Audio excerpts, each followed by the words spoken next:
रूप में आप सभी का स्वागत है। इस भक्तिमय वातावरण में 1 घंटा हम लोग जो गीता का श्रवण करके रसपान करेंगे, हमारे जीवन में निश्चित तौर पर नई ऊंचाई प्राप्त कर। हमेशा हमारे गुरुवर्य डॉक्टर प्रकाश मालगावी जी यहाँ उपस्थित है और हमारे नए मित्र अनिल गबने जी बहुत दिनों बाद इंतजार के बाद में आए हुए हैं। उनसे निवेदन करता हूँ कि हमारे गुरुवर्य का पुष्प हार द्वारा स्वागत करेंगे। जोरदार ताली की गुजारिश।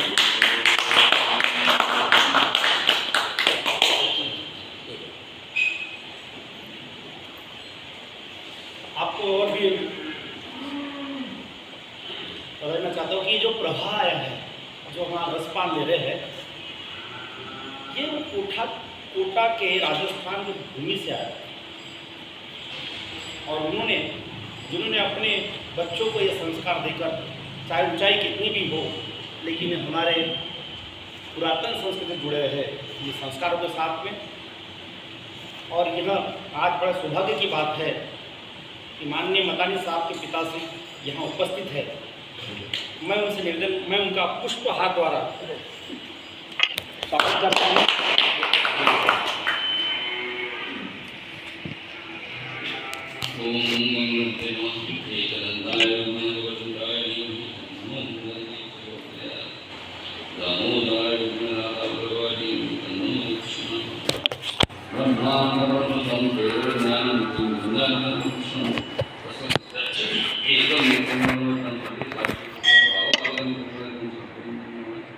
कृष्णाय वासुदेवाय हरे परमात्मने प्रणतकृष्णाय गोपीनाय नमः।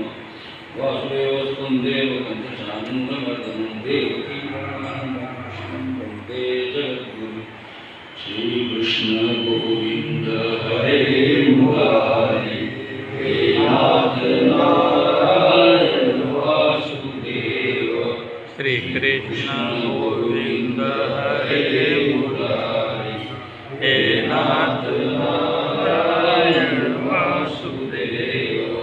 श्री कृष्ण गोविंद हरे मुरारी हे नाथ नारायण वासुदेव। गोपाल कृष्ण भगवान की। पिछले भाग में हमने अर्जुन ने जो भगवान से विनती की थी कि आपने जो कहा कि मेरी सारी विभूतियाँ ये है, उसके बाद तो मैं अनेक रूपों से इस जगत में व्याप्त हूँ, तो भगवान मुझे वो दर्शन दीजिए, ऐसा कहकर उन्होंने प्रार्थना की और भगवान ने दर्शन देना मान्य कर दिया। और तब संजय ने ये कहना शुरू कर दिया कि देखो अर्जुन कैसे कैसे भगवान को देख रहा है। और वहाँ हम लोग रुके थे, संजय ने जो वर्णन किया परमात्मा का, क्योंकि संजय को भी दृष्टि प्राप्त हुई थी व्यास जी की अनुकृपा से, और उन्होंने जो वर्णन किया था वो वर्णन भी हमने सुना कि अनेक पुत्र नयनम अनेक अद्भुत दर्शन अनेक दिव्या परम दिव्या उद्दम दिव्य मालाम परम धम दिव्य गंधानुलेपनम सर्वाश्चर्यमयं देवं अनंतम विश्वतो। और देवी सूर्य सहस्रस्य भवेत् यदि भा सुदर्शी सा शासत यानी तत्रे तस्तुतलक कृष्णं प्रवितम यथा अवश्यत ए देव देवस्य शरीरे पाठ। यहाँ तक हम लोग आए थे और 14वें अध्याय में वो भी कहते हैं कि इसका परिणाम क्या हो गया कि भगवान कि ये इसमें आश्चर्यकारक रूप देखकर अर्जुन के रोम रोम ऐसे खड़े हो गए थे और नतमस्तक हो गया और उसने भगवान से प्रार्थना की। तथा स विस्मया इष्टो हृष्ट रोमा धनंजय रोम रोम में प्रणम्य शीर्षादेकम कृतांजलि भाषतः। ऐसा उन्होंने भगवान संजय ने यह वर्णन अर्जुन का किया। अब अर्जुन ने क्या कहा, जो कहते हैं भगवान कृतांजलि हाथ जोड़कर भगवान की प्रार्थना अर्जुन कहते हैं। यहाँ से हम प्रारंभ करेंगे। अर्जुन वाच पश्यामि देवान् तव देवदेहे सर्वा तथा भूत विशेषण ब्रह्मांडीशम कमलासनस्थ ऋषिं च सर्वांगांगश्च। ये श्लोक इसके अंदर में अर्जुन जो कहते हैं कि मैं तुम्हारे शरीर में क्या क्या देख रहा हूँ, तो तुम्हारे शरीर में पूरे एकत्रित हुए सब देवताओं को मैं देख रहा हूँ। यहाँ में एक थोड़ा सा फर्क मैं बता रहा हूँ, क्योंकि एक स्तंभ ऐसे संजय कहते हैं और अर्जुन यहाँ पे देवदेह देवास्तव देवदेव कहते हैं। तो संजय को किसी एक जगह वो विश्व रूप में भगवान दिखाई दे रहे हैं, लेकिन अर्जुन को हर जगह, मतलब किसी एक जगह नहीं दिख रहा था, हर जगह उसके देखने में उसे समझ में नहीं आ रहा था कि मैं किधर देखूं। अगर पूरे शरीर को देखूं तो इधर भी मुझे ब्रह्मांड दिखता है, इधर भी देव दिखते हैं, इधर सारा दिखता है, जो कुछ यहाँ देख रहा हूँ वो दृश्य उधर भी देख रहा है, वो दृश्य नीचे भी देख रहा है, यानी सब जगह अलग अलग जगह सारे दृश्य देख रहे थे वो। और कहीं उन्हें वो कमल का आसन पे बैठे हुए ब्रह्म जो है वो भी दिख रहे। ब्रह्मदेव कथा है ना कि ब्रह्मदेव जो है विष्णु जी के नाभि से निकलकर वो उसी कमल के आसन पर बैठते, उसकी कथा भागवत में आती है। यानी उसमें भी भगवान ब्रह्मदेव का अहंकार जो हो गया था, वो अहंकार को समाप्त करने के लिए बालक रूप में जो भगवान उपस्थित हुए थे और वहां से उन्होंने ब्रह्मा को अपना रूप दिखाया था। तो वो सब अर्जुन देख रहे हैं और उसके अंदर में ऋषि भी देख रहे हैं। और जिस शेषशाही विष्णु की हम कल्पना करते हैं, वह शेषशाही विष्णु भी अलग अलग सर्पों के भी अलग अलग सर्प, जिसको कहते हैं ना उर्गान, जिसको सर्प कहते हैं, सर्वा उर्गांश दिव्या, दिव्य सर्प भी उनको दिखाई दे रहे थे भगवान को। सारे ऋषि मुनि सब दिखा रहे थे। 16वें अध्याय में कहते हैं अनेक बाहु उदर वक्त्र नेत्रम पश्यामि त्वां सर्वतो अनंत रूपम न अंतम न मध्यम न पुनः आदि पश्यामि विश्वेश्वर हे विश्वेश्वर। विश्वरूप मैं क्या देख रहा हूँ, अनेक बाहु। मैंने कहा ना अर्जुन इतना संभ्रमित हो गया था कि उसके दिव्य दृष्टि के बाद भी वो इतना सारा देख रहा था। कभी आप भी सोचो, ये सब वर्णन आप पढ़ोगे तो अपने अंदर में अर्जुन की भूमिका में आ जाओ, तो आपको भी दिखाई देगा कि अर्जुन क्या देख रहा है। अर्जुन ने देखा बहुत सारे बाहु, बाहुओं का तो कोई वर्णन ही नहीं था। अनेक बाहु, अनेक मतलब सहस्त्र शतक ऐसे बाहु उसे दिखाई दे रहे थे, उतने ही उदर दिखाई दे रहे थे, उतने ही नेत्र दिखाई दे रहे। तो सब अनंत रूपों से मैं आपको देख रहा हूँ भगवान, और आपका तो इतना अनंत है कि मैं अंत भी नहीं समझ पा रहा हूं कि ना अंत ना मध्यम ना पुनः आदि। इतना सारा मैं देख रहा हूं, मुझे ये समझ में नहीं आ रहा कि आप शुरू कहां से हो रहे अब खत्म ना हो रहा, ये समझ में नहीं आ रहा है मुझे। इतना विशाल सारा का आपका दर्शन है, उसे मैं कुछ समझ में नहीं पा रहा हूं तो क्या। और सब जगह दिखाई देता है, यानी जिधर देखो उधर उन्हें वही दिखा देता। क्या लगेगा कि यहाँ पे भगवान के इसके जो अध्याय है इसके अंदर में 3 टाइप के रूप आपको समझ में आएंगे। एक सौम्य रूप परमात्मा का, उसके बाद थोड़ा उग्र रूप, और आखिर में बहुत ही ज्यादा उग्र रूप जो है। ये 3 वर्णन इसके अंदर में आते हैं। तो अभी भगवान का सौम्य रूप ये दिखाई दे रहा है। कौन सा? किरीटिनम गलिम च चक्रिम च तेजो राशि सर्वतो दीप्तिमंतम पश्यामि त्वां दुर्निरीक्षम समन्ता प्रदान अलार्क, मतलब दीप्त अनल जिसको है ऐसे, अर्क सूर्य के वैसे आपको सूर्य प्रकाश दिख रहा है जो अपरिमित है। मुकुटधारी भी है, गदाधारी भी है, चक्रधारी भी है और तेज पुंज है, सभी भाग में इतना प्रदीप्त है। ऐसे मैं आपको देख रहा हूँ, मुझे समझ में नहीं आ रहा है कि ये सब जो मैं देख रहा हूँ वो क्या है। ये आश्चर्य से चकित हुआ अर्जुन भगवान से प्रार्थना कर रहा है और ये देख रहा है कि मैं इतनी, यानी वो कितना प्रदीप्त है। दीप्त अनल कहते हैं, अर्क मतलब सूर्य, दीप्त अनल द्युति प्रमेयम, अप्रमेयम मतलब उसका कोई प्रमेय नहीं, परिमाण नहीं। तुम्हारे इस धूप को मैं किसी भी लंबाई ऊंचाई में माप नहीं पा रहा हूँ। तो ये सारा जो आप दिखाई दे रहे थे, मुझे ये मनोमन मैं मान्य कर लिया हूँ कि तुम ही त्वम अक्षरम परम वेदितम त्वस्य विश्वस्य परनिधानम त्वम अव्ययः शाश्वत धर्मगोप्ता सनातनः त्वम पुरुषो मत। मेरे मत में निश्चित हो गया है कि तुम ही अक्षर हो। तुम्हारा अक्षर हो ही नहीं सकता, क्योंकि इतना अनंत है कि इतना अनंत जो है ये अनंत समाप्ति नहीं हो सकता। और वाकई अगर हम लोग इसको इस वर्णन को अगर अभी के वैज्ञानिक भाषा में सोचे तो अभी भी वैज्ञानिक जो ढूंढ रहे, बड़ी बड़ी दूरबीन लगाकर ढूंढ रहे, वो खुद अर्जुन के जैसे ये देखने के बाद में चकित हो जाते हैं। इसका वर्णन पढ़ो ना अभी कि क्या देख रहे हैं, तो यहाँ भी उनको ये समझ में नहीं पा रहा है कि ये सूर्य, चंद्र, ग्रह, ये सारे जो है बृहस्पति, शनि, शुक्र, गुरु, ये सारा देख रहे हैं। और इसके बाद उनको देख रहा है कि ये तो केवल एक सूर्य मालिका नहीं है, ऐसी करोड़ों करोड़ों सूर्य ये गैलेक्सी के अंदर में है। अभी गैलेक्सी को ढूंढते ढूंढते और बड़ी बड़ी दूरबीन बना रहे हैं सब लोग।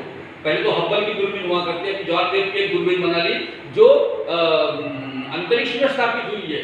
भगवान को भी है ना, अंतरिक्ष में जाकर स्थापित करा और अंतरिक्ष को ढूंढने का प्रयत्न अभी हम लोग कर रहे हैं, अभी विज्ञानी। और वो आश्चर्यचकित होकर देख रहे हैं। अभी एक प्रश्न सबके मन में आया है कि ब्रह्मांड अभी तक के एक मान रहे थे हम लोग सारे लोग, तो शायद ब्रह्मांड भी अनेक है, ये तो अभी विज्ञान मान रहा है। जबकि हमारे मानस में तो रोम रोम में ब्रह्मांड, श्री रामचंद्र प्रभु रामचंद्र का वर्णन करते हैं, रोम रोम ब्रह्मांड। यानी ये सोलो की ये कितना शक्तिशाली ये सारा दिख रहा है। और इसलिए मैं मानता हूं कि तुम अक्षरम हो परम वेदितम, जिसको जानने के लिए जो है विश्व के परम निधान हो, उसको जानना ये मेरे लिए भी बहुत मुश्किल है। और आप अविनाशी हो, शाश्वत धर्म गोप्ता जिसको कहते हैं, ये धर्म पालक हो, पूरे जगत को धारण आपने। धर्म पालन मतलब ये हिंदू और मुसलमान और क्रिश्चियन ऐसे शब्दों में ये धर्म को नहीं पकड़ना है। इस पूरे भगवद गीता में जहाँ जहाँ धर्म आता है वहाँ वहाँ धर्म को कभी भी ये अपन जो लौकिक अर्थों से धर्म का अपन व्याख्या करते हैं उसके अंदर में नहीं बांध सकते। धारती इति धर्म, ये जगत को तुमने धारण किया हुआ है, ये जगत तुम्हारे वजह से यहाँ पे स्थिर भाषा में और सुचारू रूप से चल रहा है। अब देखो ना, कई करोड़ों करोड़ों साल से, यानी अपन कहते हैं कि अपनी पृथ्वी की भी उम्र 197 करोड़ साल की पृथ्वी है अपनी, और उसके अंदर में न जाने कितने बार ये इस धरती के ऊपर में न जाने कितने बार कलयुग आया, सतयुग आया, त्रेता आया, द्वापर आया। कहते हैं कि ब्रह्मा के एक 12 घंटे के अंदर में ये 43,20,000 मानवीय वर्ष का जो चक्र है महायुग का, वह 1000 बार घूम रहा है। मतलब ये मान के मत चलो कि ये जो पृथ्वी है ये ऐसी रहने वाली है और हम शाश्वत है, नहीं। हमारा भी अंत है, हमारा भी समाप्ति का दिन निश्चित है।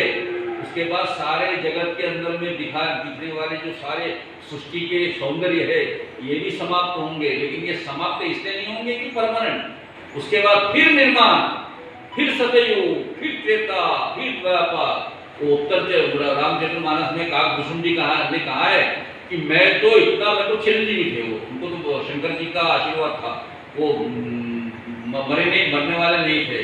तो उन्होंने कहा कि मैं इतने करोड़ों करोड़ों साल से घूम रहा हूँ भाई, वो जटायु जी को पता थे कि मैंने तो 17 बार महाभारत देख ली है, 13 बार रामायण देख ली, मैंने न जाने कितने बार देख रहा हूँ।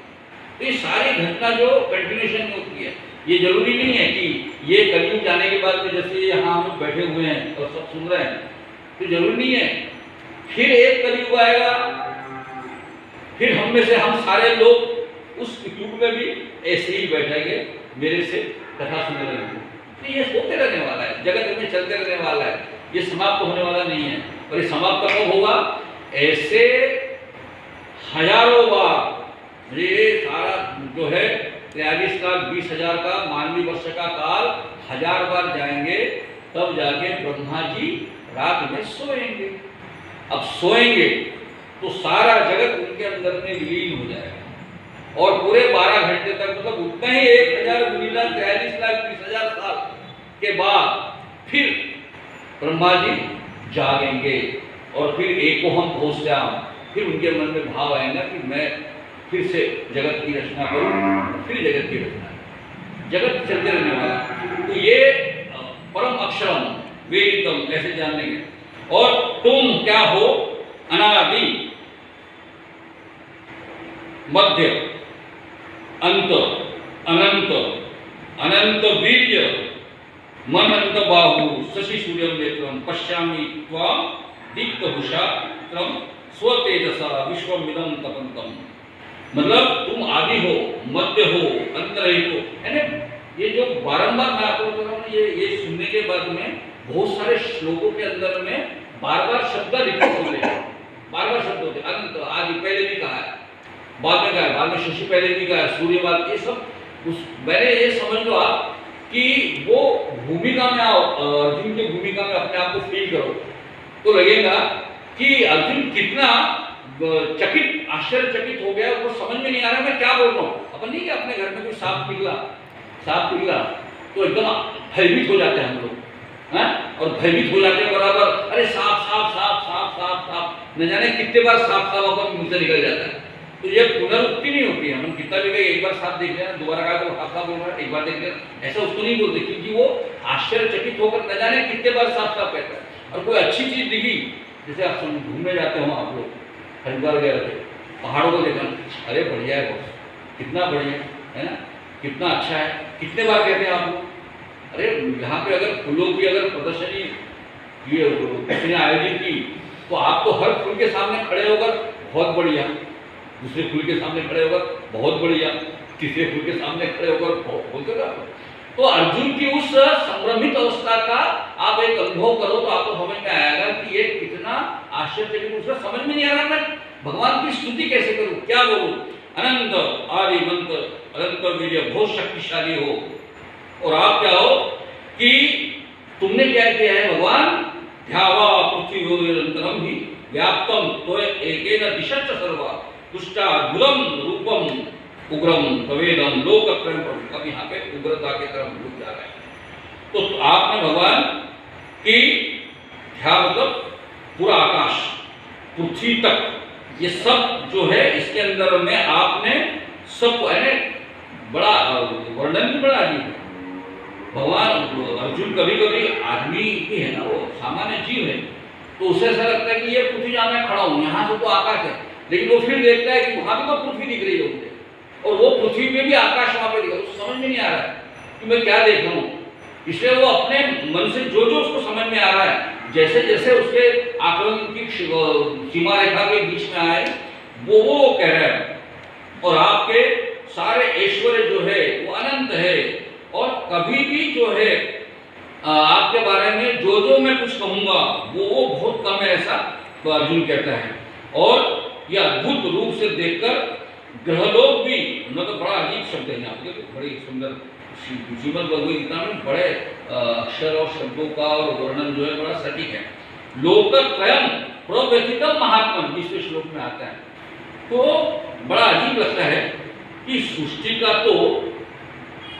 का अनुभव जो है, मतलब दिव्य दृष्टि तो संजय को प्राप्त हुई थी, संजय ने देखा, भगवान ने दिव्यम ददामी, वो आपको मैं चक्षु देता हूँ, आप देखना, दिव्य दृष्टि देता हूँ सब।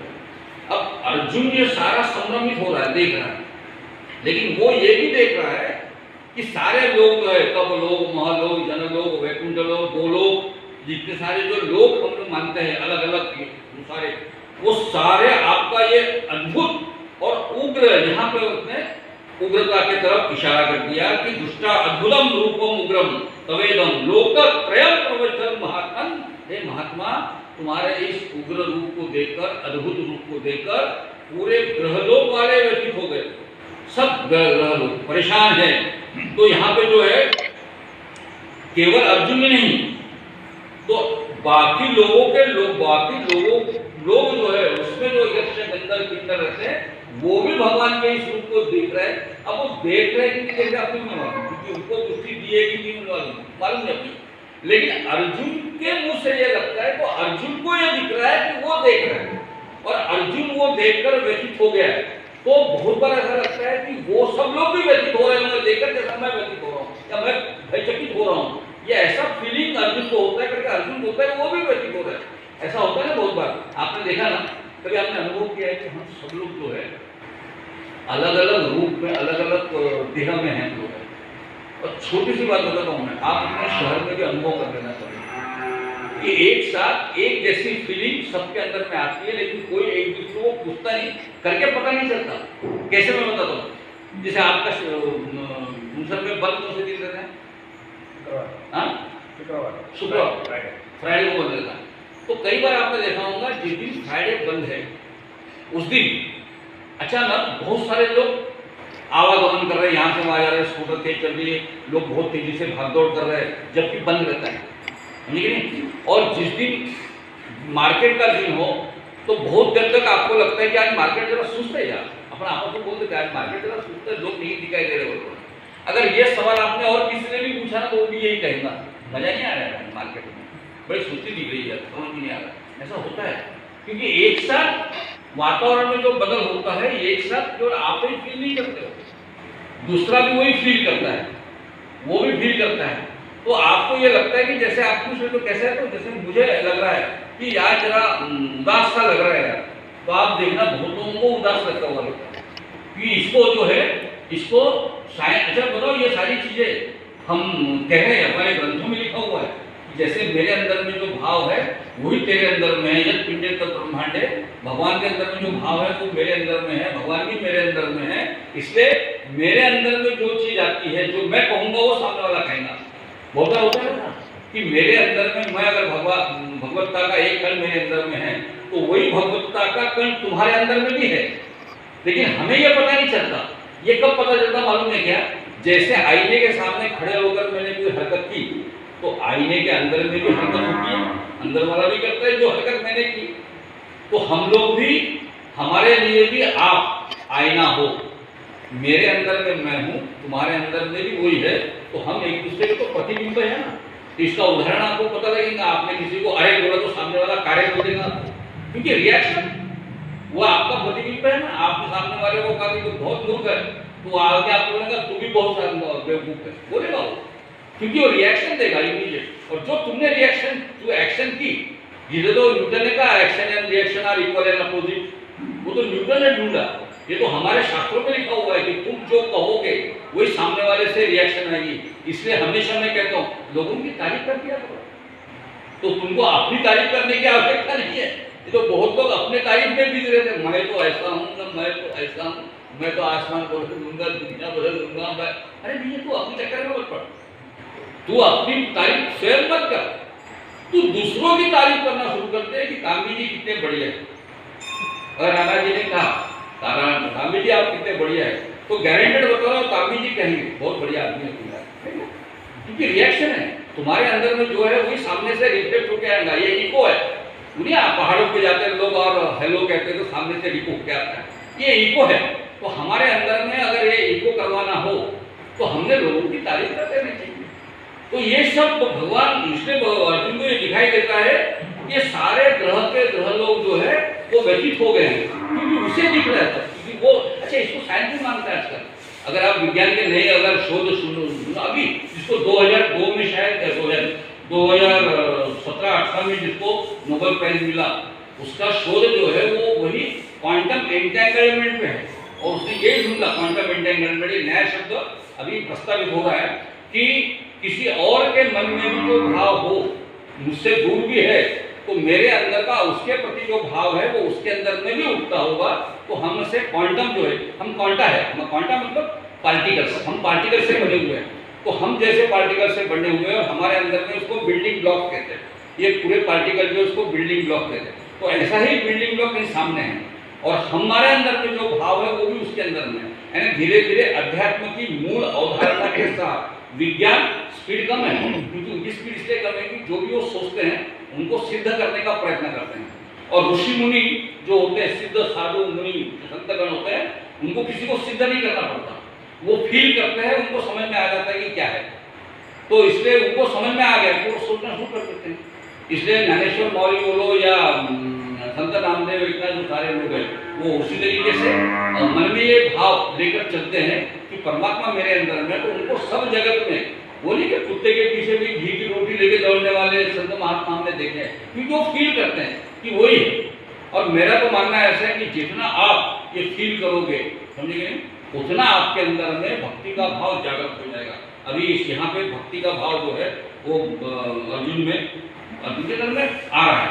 और मैं आपको बताता हूँ, बहुत कुछ करने की जरूरत नहीं है। हमारे अंदर में हम लोग अगर ये भाव अपनी शक्ति को वृद्धिगत करना है, भक्ति का भाव वृद्धिगत होता है अपने शरीर के अंदर में। कैसे बता रहा हूँ, अब देखो कि अगर कोई, देखो दो तरीके से होता है। एक तो भक्ति का भाव किसी के माध्यम से, सानिध्य से आएगा, जिसके मन में कोई किसी के बारे में क्लेमिश नहीं है, ठीक है। मान लो जैसे कप है, तो कप के अंदर में खाली कप है, तो आप पानी भर दो तो कप भर जाएगा, समझे। उसे ज्ञान दो, भक्ति का भाव दो, संत महात्मा के पास बैठे गुरु ज्ञान देते हो जाता है। लेकिन अगर कोई, मान लो लोगों के मन में अगर बहुत सारी परेशानियां हैं, जिसको कहते हैं स्वर विरोधी है, मन में भगवान को नहीं मानता हो, किलबिश है, पाप है, ये सारी चीजें उसके मन में है, तो एक उदाहरण मैं देता हूँ कि मान लो एक कप के अंदर में गंदा पानी भरा हुआ है, समझे कि नहीं। लेकिन वो गंदे पानी को तुम एक तो सब फेंक सकते हो, लेकिन उसके अंदर में अगर साफ पानी का नल शुरू कर दो ना, साफ पानी का नल शुरू कर दो, तो आप आधे घंटे के बाद देख लोगे जो गंदा पानी आपने रखा हुआ था उस कप में अब गंदा पानी नहीं है, क्योंकि अंदर घुसने वाला जो पानी है वो धीरे धीरे अंदर के कप में से अंदर के गंदे पानी को बाहर निकालने का प्रयोग करके देख लो, वो थोड़ी देर में वो साफ भी हो जाएगा करके। अगर भक्ति का भाव लाने के लिए बहुत कुछ करना नहीं है, अपने मन अंदर के किलबिशों को, जो द्वेष भावना को, राग, मोह, अहंकार, ये सारे भावनाओं से अपना शरीर और मन भरा हुआ है, उसके अंदर में राम नाम का या भगवत नाम का नाम संकीर्तन करते रहो। फिर मंत्र बोलो, ओम नमः शिवाय बोलो, ओम भगवते नमः, उसको बोलो, या फिर गायत्री मंत्र धीरे धीरे आप बोलते रहो, दिन भर में बोलते रहो, तो दिन भर में आपके अंदर का जो पाप भाव जो है वो समाप्त हो जाएगा और आपके सारे जिसको कहते हैं स्वरूप में भी एक परिवर्तन आएगा। मैं आपको बताता हूँ, बाकी कुछ नहीं, अपने स्वरूप में परिवर्तन। क्या, कैसे परिवर्तन? अगर आप किसी के साथ बात कर रहे हो, तो आपके अंदर में आप जो ये प्रार्थना करते रहोगे, नाम जप करते रहोगे, तो धीरे धीरे आपका मैग्नेटिक फील्ड, शरीर तो मैग्नेटिज्म है ना, अपने शरीर में है, आत्मा तत्व यानी वो है क्या है, ये पूरे ब्रह्मांड में व्याप्त इलेक्ट्रोमैग्नेटिक फोर्स जो है, उसके आप इतने से कण हैं आप, तो आपके अंदर में भी मैग्नेटिज्म है। तो आप अपने अंदर के मैग्नेटिज्म को अगर उसका विस्तार करना चाहते होंगे, जैसे बता दो, लोहे के अंदर में मैग्नेटिज्म होता ही है, हर लोहे में होता है, हर चीज में मैग्नेटिज्म होता है। अब लोहे के अंदर में मैग्नेटिज्म होने के लिए कुछ नहीं करना पड़ता, उसके मैग्नेटिज्म को डेवलप करना है तो उस लोहे को एक विशिष्ट भाव से लगातार हम रिवॉल्व करते रहेंगे, जैसे बैटरी बनती ना, तो ऐसे रिवॉल्व करते करते उसके लोहे के अंदर में ये ऋण भार और धन भार जो होंगे, प्लस और माइनस जो है, वैसे घुमाते घुमाते घुमाते घुमाते घुमाते एक अलग अलग जगह सेटल हो गए। ऋण भार एक तरफ हो गया, धन भार एक तरफ हो गया, प्लस एक तरफ हो गया, माइनस, वही बैटरी बन गई। तो जैसे अपने अंदर में भी, जैसे मैग्नेटिज्म लोहे के अंदर में है, लेकिन उसको सिर्फ डेवलप करना है, अपने अंदर में भी भगवान की भगवत्ता का स्वरूप है, लेकिन हम उसको अगर डेवलप नहीं करेंगे तो डेवलप करने का तरीका है सतत नाम जप जो है, सतत नाम का स्मरण, राम का नाम, कृष्ण का नाम, हरे राम राम राम हरे हरे, हरे कृष्ण कृष्ण कृष्ण हरे हरे कहते रहो दिन भर। धीरे धीरे अपने अंदर के जो ऋण भार और धन भार है उनका सेटलमेंट होता रहना। उसका परिणाम क्या होगा? आप किसी के पास गए जा रहे हो, राणा जी बार बार बोलेंगे मेरा नाम क्यों लेता है, राणा जी आप व्यवसाय के अंदर देखो, उनके अंदर में सारा विषय है कि ये जिसके पास भी जाते हैं वो प्रभावित होता कि नहीं। तो प्रभावित होने का कारण है कि आपके अंदर में जो भक्ति भाव है वो डेवलप हो गया, तो आपके ऑरा जो होता है, आपका जो ऑरा है, ऑरा से सामने वाले जो है प्रभावित हो जाते हैं, अपना काम सब जाता है। फिर काम करने से मतलब तो ऐसा जो होता है उसके लिए कुछ ज्यादा करने की जरूरत नहीं है, वो बाहुबल बढ़ाने की जरूरत नहीं, ताकत बढ़ाने की जरूरत नहीं, कुछ भी करने की जरूरत नहीं, चेहरे के ऊपर में बहुत सारा मेकअप करने की भी जरूरत नहीं है। अच्छा कुछ नहीं होता, चाहे कुछ भी हो जाए, कहीं पाउडर लगा के तो मेरा कोई रंग बदलने वाला नहीं। तो उसी तरह से अगर ये करो तो अपने अंदर में होता है। तो ये सारा जो अमिहि त्वाम सुरसंगा विशंति केचित हिता प्रांजलो गुणंति स्वस्ति युक्ता महर्षि सिद्धसंगा स्तुवंति त्वाम स्तुति पुष्कर, ये आपको देखकर ये ऐसा ये स्वर है ये देखकर सारे देवतागण आपके अंदर में जिसको प्रभावित होकर आपके अंदर में प्रवेश कर रहे हैं। कुछ तो भयभीत हो गए, आपके हाथ जोड़ के प्रार्थना कर रहे हैं। सिद्धगण, ऋषि, मुनि, महर्षि, ये सब वेदों से आपकी प्रार्थना कर रहे हैं। ये सारा अर्जुन जो है उन्हें वो दिखाई दे रहा है, और सारे उनके तरफ, उनके पास में आके उस पार में प्रवेश भी कर रहे हैं। वो सब दिखाई दे रहा है कि वो जा रहे हैं। रुद्र और वो सारा देवगण भी देख रहे हैं। यहाँ सब अच्छे विचार, रुद्र, आदित्य, वसो, एक साध्या, विश्व, अश्विनो, मृतोष्पाक, गंधर्व, यक्ष, सुर, सिद्ध संग, वीक्षण कौन कौन दिखाई दे रहा है? उनको रुद्र दिख रहे हैं। पिछले बार अपन ने विषय किया था कि रुद्र कितने हैं, आदित्य 12 के कौन कौन है, ये हमने उसकी चर्चा की, अश्विन, मरुत वगैरह। तो ये सब जो पहले के अध्याय में आया हुआ है विषय, वो रुद्र, आदित्य, वसव, वसु और साध्या। साध्या का मतलब होता है, साध्य का भी एक देव है वो। ऐसे एक सात जो है साध्य, 12 साध्य है। अब वो बहुत वायु पुराण में इसका विस्तार है। वायु पुराण में ये सारे देव जो है, साध्य देव, विश्व देव, इनके अलग अलग कर्म बताया गया। मनु, मनमंता, प्राण, नर, यान, चीटी, है, न, एक, हंस, ये सारे जो है विश्व साध्य देव है।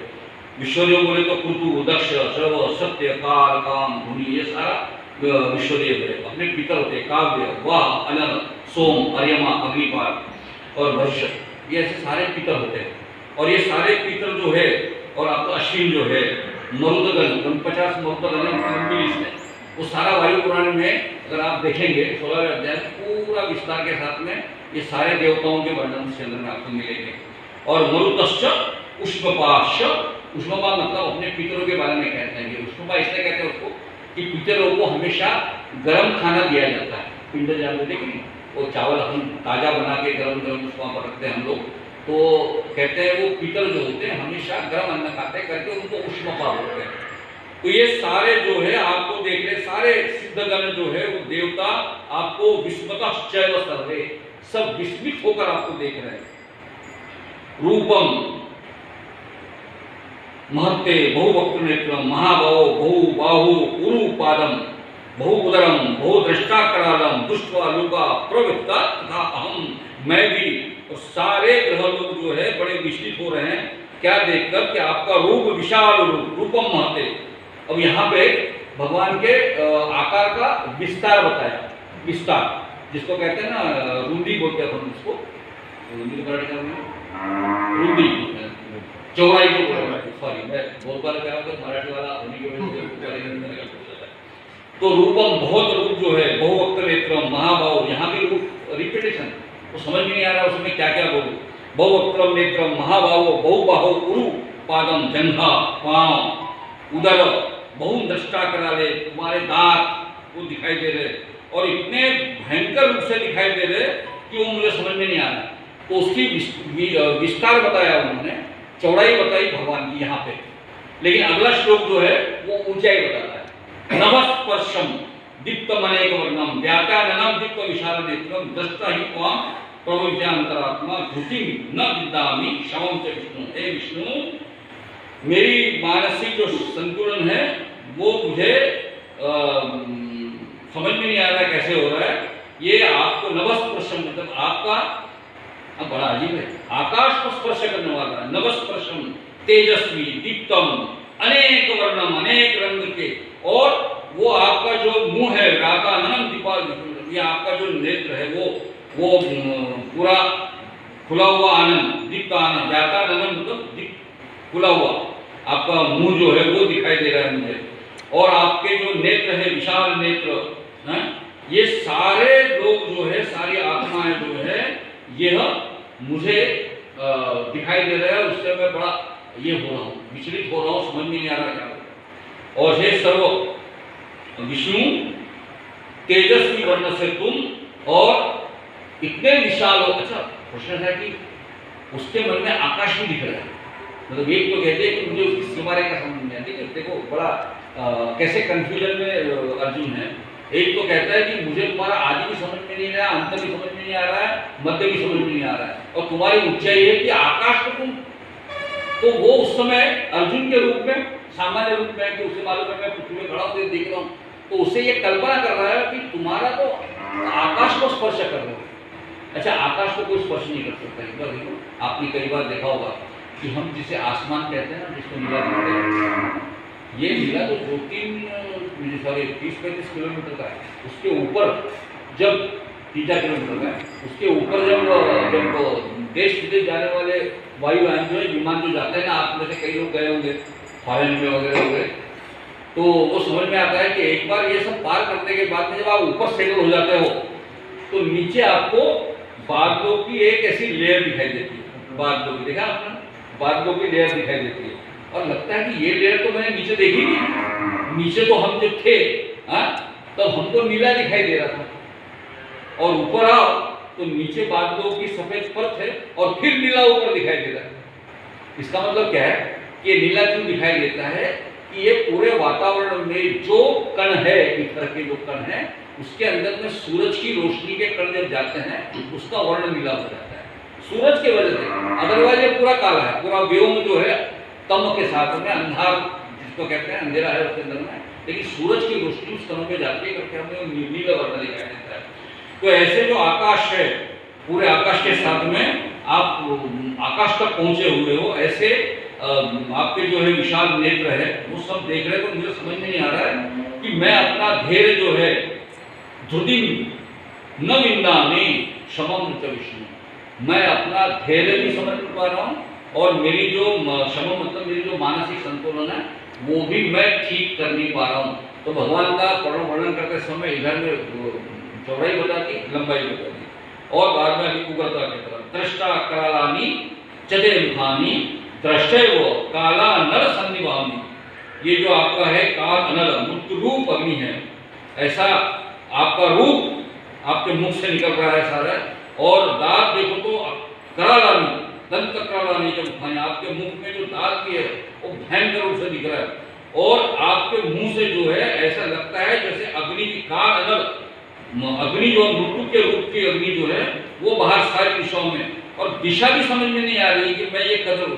इसलिए आपका जो है देवादिदेव जगन्नाथ, आप प्रसन्न हो जाओ, आप मुझे प्रसन्न हो जाओ, और आपका ये अकराल विकराल जो कराल जो हुए और वो सब मेरा समझ में नहीं पा रहा है, मैं सब जगह से कंफ्यूज में आ गया, कंफ्यूज हो गया। तो ऐसा जो उत्तर है वो है अमित तुंगा दुष्टाश्य पुत्रा सर्वे सहे भीष्म द्रोण सुत पुत्र तथा सो स अस्मदीय एरपी। मतलब यहाँ पे भगवान कहते हैं, भगवान को अर्जुन कहते हैं कि अभी मैं आपके सारे मुझे वक्त्राणि ते करुणाना विशंति दष्टा करालानि भयानकानि केचित् कन्ना शांततेषु संदृश्यते चूर्णीकृतानि। मतलब ये जो भगवान के बारे में कह रहे हैं अर्जुन, उनको देखना है कि मैं क्या देख रहा हूँ कि तुम्हारे अंदर में धृतराष्ट्र के पुत्र भी अंदर जा रहे हैं, सारे लोग उसके अंदर में, और केवल धृतराष्ट्र में अवनीपाल जो शब्द है ना यहाँ पे सह अवनीपाल संगे, मतलब तुम्हारे जो योद्धा तुमने अपने साथ लाए हों वो सारे के सारे उसके अंदर में जा रहे हैं। और ऐसा जो है उसमें मैंने क्या देखा, तो मैंने भीष्म भी देखा, द्रोणाचार्य भी देखा, सूत पुत्र देखा। आपको बताओ ये तीनों का वर्णन क्यों आता है गीता में? युद्ध का जो अपने जो युद्ध का वर्णन है पहले अध्याय के अंदर में, वहां भी भीष्म द्रोण और कर्ण का वर्णन आता है। तीनों की विशेषता ऐसी है कि भीष्म जो है वचन के साथ बद्ध है कि मैं कुरु साम्राज्य का सेवक हूँ, और ये कुरु साम्राज्य का जो भी उसका विजय करना है वो उनके मन में इसकी इच्छा नहीं है, लेकिन ये लड़ना है।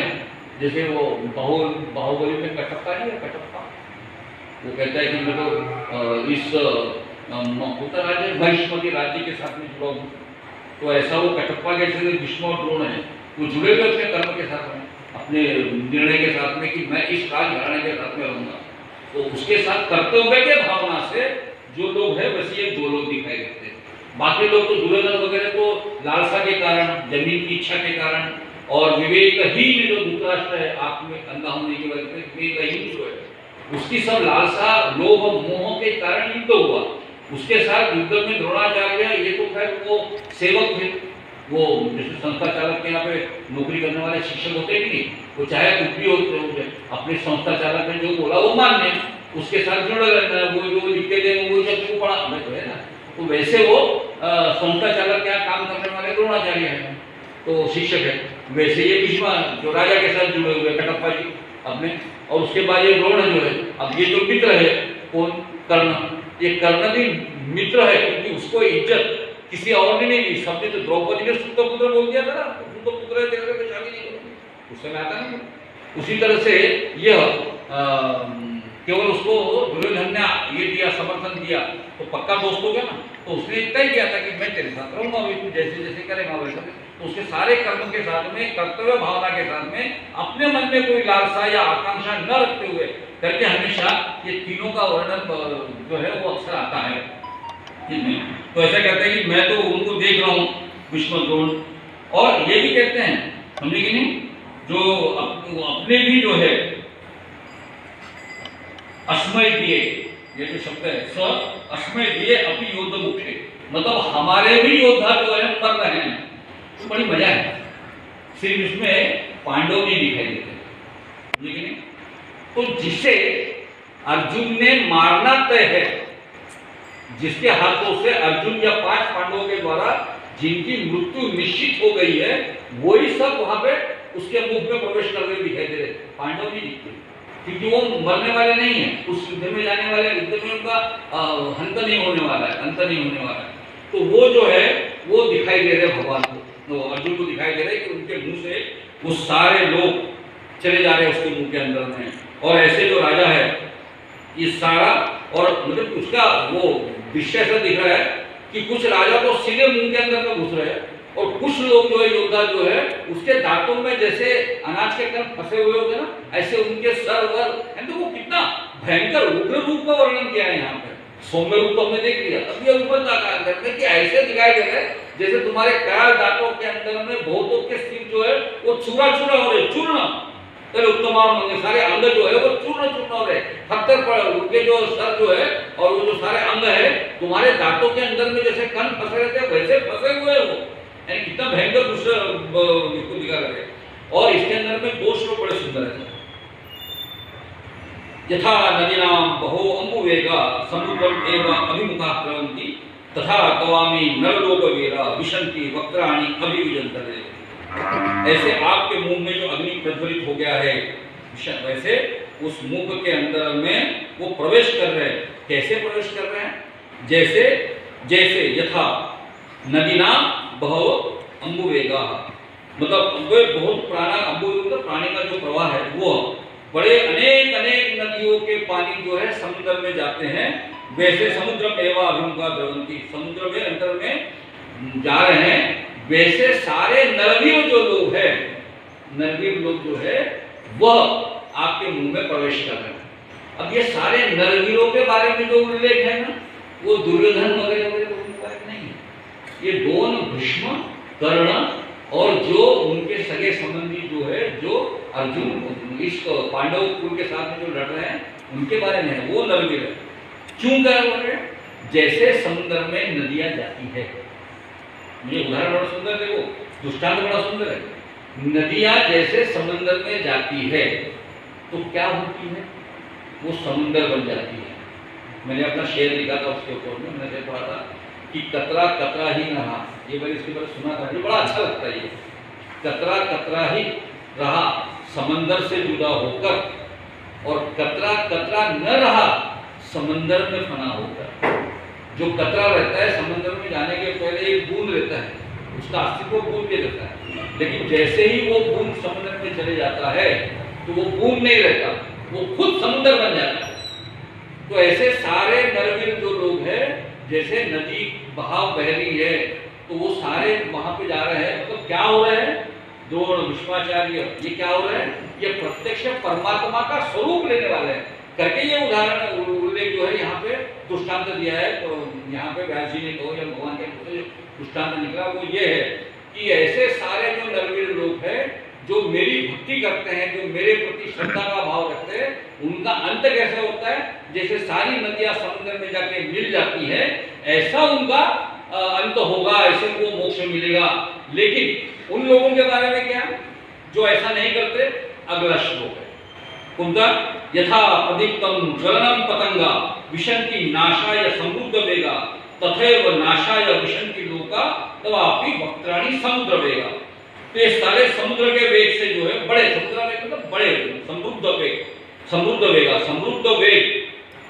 हाँ मेरा शब्द थोड़ा गलत हो गया, मैं समुद्र वेग कह रहा था, वो समृद्ध वेग है, थोड़ा शब्द क्या हो जाता है।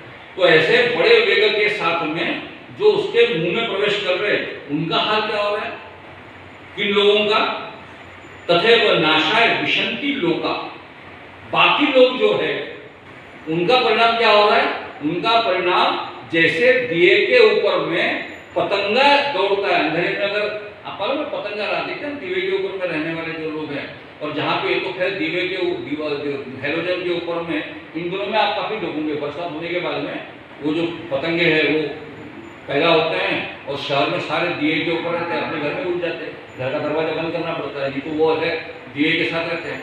लेकिन अगर वो अग्नि जला हुआ हो तब भी उसे तो मालूम नहीं ना ये हेलोजन लाइट है कि कहीं अग्नि जल रही है, ये उसे भी पता नहीं है। जहां प्रकाश दिखा वहां भागे वो अंधेरे से, अंधेरा पसंद नहीं आता उनको, वो प्रकाश को पकड़ने के लिए वो पतंगा बड़े तीव्र वेग से जाता है। लेकिन होता क्या है, क्षमा के ऊपर पतंगा जो है ना वो समाप्त हो जाता है, ऐसे कहते हैं शेर शायरी में लिखा है, क्षमा पतंगों का उदाहरण बहुत आता है, बहुत शायरी में आता है। तो वो उस अग्नि में भस्म हो जाते हैं। तो जो लोग मेरी भक्ति करते हैं, भीष्म द्रोण सारे नरवीर लोग, वो नदी जैसे समुद्र में मिलती है वैसे मुझे प्राप्त होते हैं। लेकिन जो लोग मेरी भक्ति नहीं करते उनका हाल उन पतंगों जैसा होता है जो अग्नि में जलकर भस्म हो जाते हैं। ये दो उदाहरण दृष्टांत जो भगवान ने यहाँ पे दिए कि ऐसे मैं देख रहा हूँ भगवान पतंगों के जैसे तुम्हारे मुख में जाकर खत्म हो रहे हैं और तुम ले निहस्सी का समान समन्ता लोकान समग्रान वंदने तेजो भिरा पूर्य जगत समग्रम भासत उग्र पतंगपति विष्णु। ये ऐसे जो है ये सब भयंकर रूप से आपके अंदर में ऐसा लग रहा है कि सारे बाजू से आप भी क्या कर रहे हो, अपने पूरे तेज के साथ में जगत को व्याप्त कर रहे हो।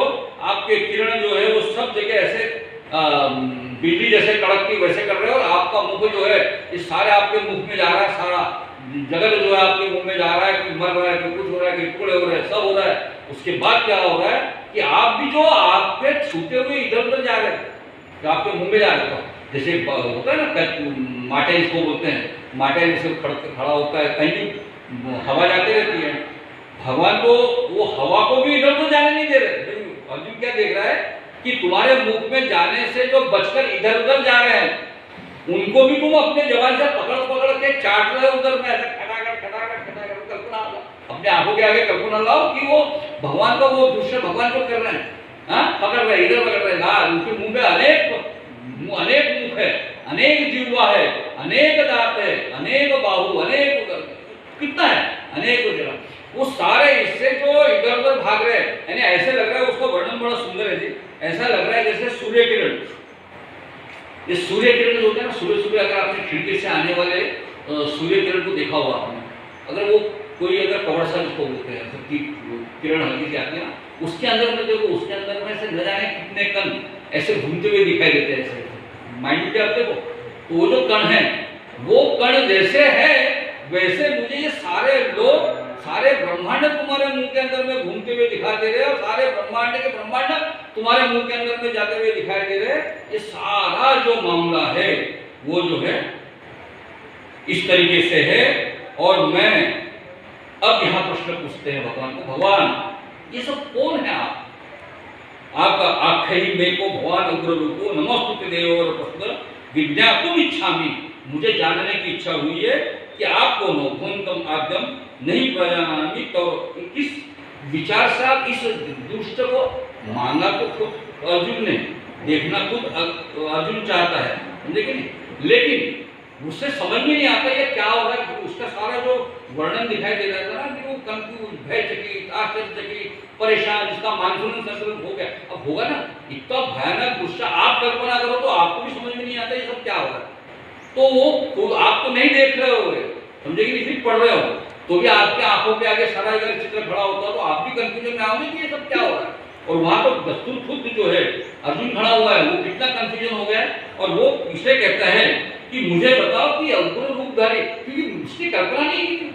देखो क्या होता है, अपने सारे घरों के आगे, घरों के अंदर में, मंदिर में भगवान की मूर्ति है, श्री राम उनका फोटो है, कृष्ण उनका फोटो है।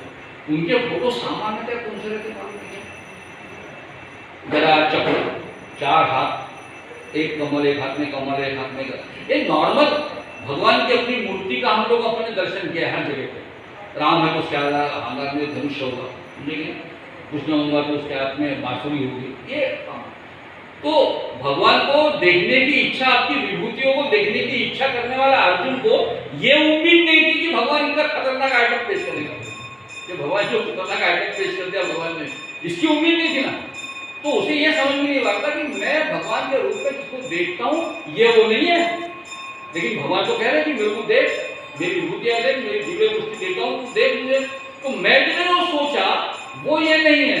तो इसलिए भगवान कहते हैं कि उग्र रूप से आप मेरे सामने प्रकट हो गए हो, अब कौन है आप मुझे बताओ भैया, आप आदि पुरुष है कि क्या है? मुझे तुम्हारा ये दृश्य देखने का प्रयोजन भी समझ में नहीं आ रहा है कि आप मुझे क्यों दिखाई दे रहे हो, ऐसे आपका प्रयोजन बताओ क्या चीज है। तो भगवान का जो रूप है इस तरीके से इतना रूप भयंकर, मतलब भगवान के अनेक रूप, भगवान के न जाने कितने रूप है, उस रूप में ये भी एक रूप है। और जो कहते हैं कि एक किताब लिखी है वैज्ञानिक ने, उसने कहा कि ये सारा जो रूप अपने सामने दिखाई दे रहा है, कल्पना करो कि करोड़ों करोड़ों गैलेक्सीज गर गर गर गर घूम रही है ये ब्रह्मांड के अंदर में। वो सारे, उसका वेग भी कितना है आप सोच नहीं सकते हो, इतना वेग सारे जगह, ये सारा वेग से घूम रही है। उसके बाद सारे गैलेक्सी, करोड़ों करोड़ों करोड़ों गैलेक्सी, एक गैलेक्सी नहीं है। मतलब यशोदा माँ ने जब बोला तुम मिट्टी क्यों खा रहा है कन्हैया, तुम मिट्टी, आँख खोल के मुंह खोल के बता तुम मिट्टी खा रहा है। बोले मैं नहीं खा रहा हूँ मिट्टी, नहीं तुम मिट्टी खा रहा है, बता तेरा मुंह खोल के। तो जैसे ही उसने अपना मुंह खोला, आँख किया, मैया यशोदा को क्या दिखा? सारा जगत ब्रह्मांड, उसके अंदर में, ब्रह्मांड के अंदर में सारी गैलेक्सी, ये वो पृथ्वी, नंदग्राम, लेकिन उसका जो गांव है वो भी दिखा, उसका घर भी दिखा, और खुद यशोदा मैया भी अपने आप को देख रही है उसके अंदर में। तो कल्पना करो कि ये पूरे ब्रह्मांड के अंदर में क्या क्या नहीं है जी। एक अपना, अपन केवल अपने शहर का अपना कहते आई लव माय भंडारा, मेरा भंडारा, मेरा नागपुर बहुत बढ़िया। अजी भंडारा थोड़ी है, ये तो पूरे जगत का जो दृश्य है ये अपने सामने जो दिखाई देता है वो इतना खतरनाक भयानक है कि अगर इसको जो लोग भी देखते होंगे ना, जो दूरबीन लगा के देंगे, वो आश्चर्यचकित होते हो ना पक्के में, ये सारा देखकर ग्रह दिख रहे, तारे दिख रहे। हालांकि वो वैज्ञानिक होने की वजह से उसका चिंतन करते होंगे कि इसकी स्पीड क्या वगैरह वगैरह। लेकिन तुम्हारे हमारे जैसे किसी, अब देखो ना, तुमको अगर मान लो जाने को मिला, उनका सेंटर होता है जहाँ पे नागपुर में रमन विज्ञान केंद्र नहीं है, वहाँ पे आसमान को दिखाई देता है। अपन भी देखो तो कितने आश्चर्यचकित हो जाते हैं, अरे बाप रे, इतने ऐसे ग्रह तारे ऐसे सूर्य घूम रहे, आश्चर्यचकित। तो ऐसे आश्चर्यचकित होने वाले आप और हम और अर्जुन जो खुद देख रहा है वहाँ पे खड़े होकर, तो हड़बड़ा गया है ना, वो हड़बड़ा जाकर उसने भगवान को हाथ जोड़ा, कहेगा भगवान आप कौन है भाई, क्या है आप, और ये उग्र रूप मुझे क्यों दिखाई दे रहे हैं, और उग्र रूप दिखाई देकर मुझे क्यों परेशान कर रहे हैं, इसका प्रयोजन क्या है ये बताओ। यहाँ पे भगवान उस उग्र रूप में ही अपना जवाब देते हैं। भगवान का श्लोक आपको बनाता हूँ, इसका विस्तार हम अगले इसमें करेंगे, अगले सोमवार को करेंगे। अगले सोमवार को बहुत सुंदर विषय आएगा। सिर्फ एक श्लोक है, कालोस्मि लोक अक्षय कुत प्रवृद्धो लोकान समाहर्तुम इह प्रवृत्त भूते भी त्वान न भविष्यन्ति सर्वे ये अवस्था प्रत्येकेषु योधा। तो यहाँ पे अपना प्रयोजन बताते हैं, और बड़ा सुंदर प्रयोजन है, आपको बता। आप अगले सोमवार को आप निश्चित रूप से आइए, बड़ा सुंदर आप भी आइए गंभीर जी, और बड़ा सुंदर उत्तर भगवान देते हैं, और उन उत्तर को हम लोग समझने का प्रयत्न करेंगे अगले अवसर में। अभी तो केवल रूप है, और भगवान बता रहे हैं कि मैं ऐसा क्यों हूँ, मैं ऐसा क्यों हूँ, ये भगवान अगले इसमें बताने वाले हैं। तो हम तब वहाँ सुनेंगे। इसके साथ हमारा आज का जो प्रवचन है समय के हिसाब से हम समाप्त करेंगे। आइए अपन अपने मन में हमने जितने भी कर्म हमने किए हैं, जो भी काम करते हैं, उसके प्रति भगवान के सामने आदर पूर्वक खड़े होकर हाथ जोड़कर हम अपना जो मंत्र है जो हमेशा पढ़ते हैं वो पढ़ेंगे। सब हाथ जोड़ के हाथ बंद करके बोलिए। नाम संकीर्तनम यस्य सर्व पाप प्रणाशनम प्रणामो दुःख शमनम तन्नमामि हरि परम। नाम संकीर्तनम यस्य सर्व पाप प्रणाशनम प्रणामो दुःख शमनम तन्नमामि हरि परम। नाम संकीर्तनम यस्य सर्व पाप प्रणाशनम प्रणामो दुःख शमनम तन्नमामि हरि परम। गोपाल कृष्ण भगवान की जय। जय श्री कृष्ण। आरती करेंगे। टीका तो मैंने जितनी ला सका उतनी लाया, लेकिन आप सभी को निमंत्रण देता हूँ। अब एक चामी जी और राणा जी जो है वो पत्रिका का संयोजित वितरण करेंगे, और आप सब लोगों को मैं अपनी तरफ से विनती करता हूँ कि आप जरूर आइए। अगले शनिवार को सुबह 9:35 को बनना है।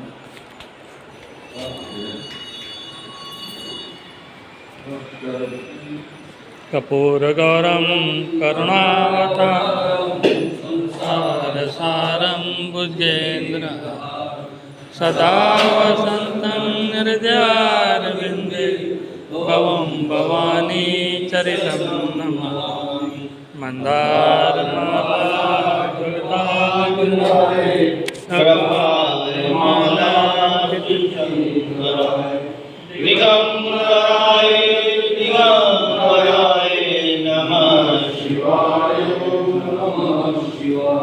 श्री भागवत भगवान की है आरती, पापियों को पाप से है तार।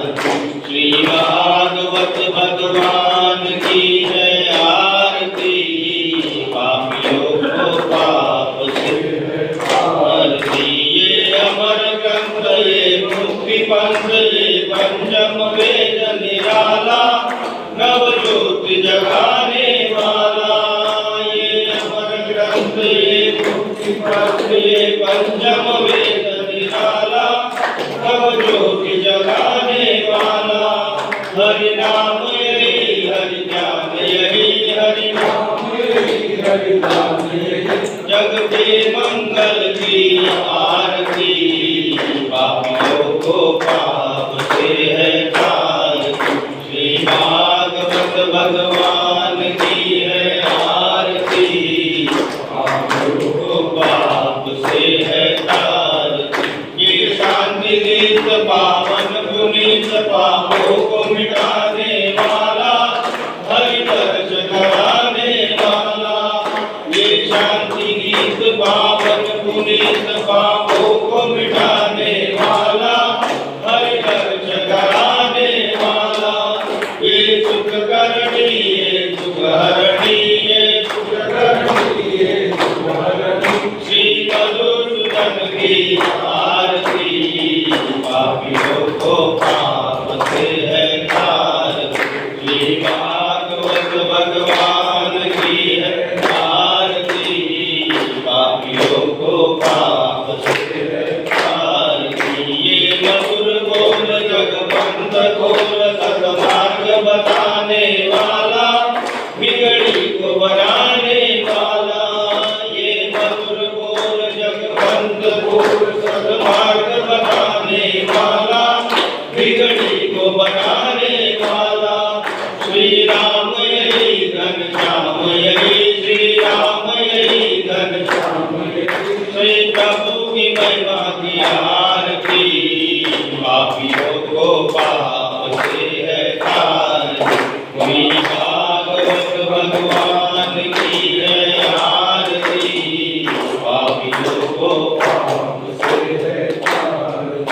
कर्पूर गौरम गंडावतारम गंगाधरम भुजेन्द्रहारम सदा वसन्तं हृदयाय वन्दे भवं भवानी सहितं।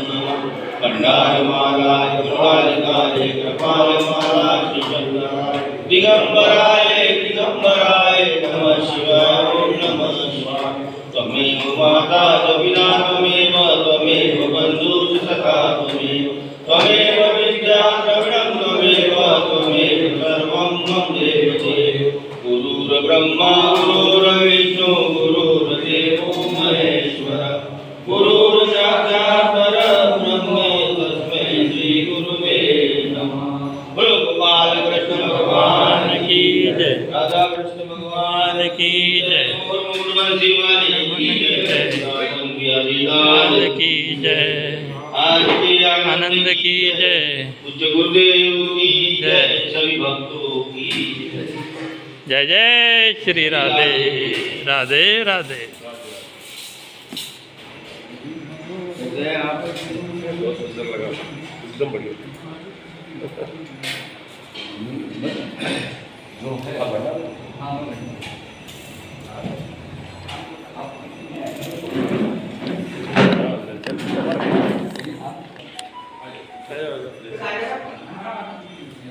जल्दी से लो।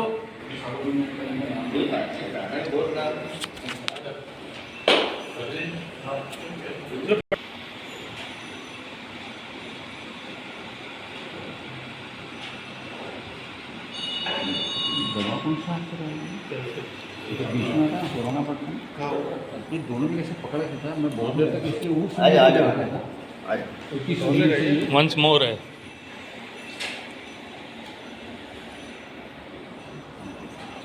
बोल गोपाल कृष्ण भगवान की जय।